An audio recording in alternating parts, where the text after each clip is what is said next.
And more on birth rates from another angle. Elon Musk has recently brought the issue of population decline to the forefront, tweeting that population collapse is the biggest threat to civilization.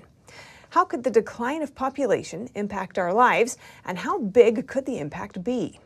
NTD interviewed a UK-based economist to find out more.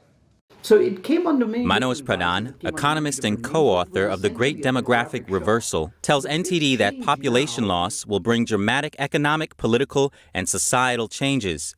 He points to the current labor shortage in the U.S. and says it offers a peek into the future if population decline continues. And over the next 20 or 25 years, what is likely to happen is that the manufacturing complex of the global economy is going to see a shrinking labor force. What has really brought things to a head is that we're getting a little peek of that future because of the shortage of labor that we're seeing in the advanced economies, particularly in the United States. And the result of that, as we're seeing today, is likely to be inflation. It's likely to be higher wages. Pradhan says apart from a stagnant economy, there will also be public policy issues related to an aging population.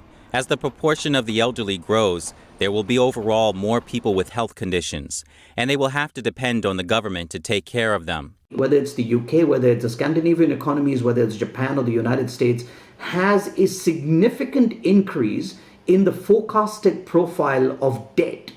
And a lot of that increase in the debt has to do with providing healthcare services, providing pensions, and in general looking after an aging population.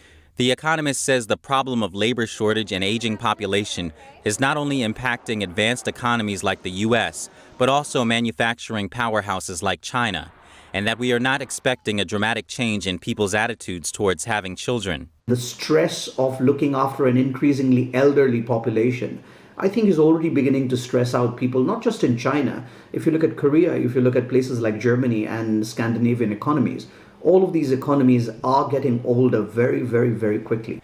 For a country to sustain its population, women must have on average 2.1 children.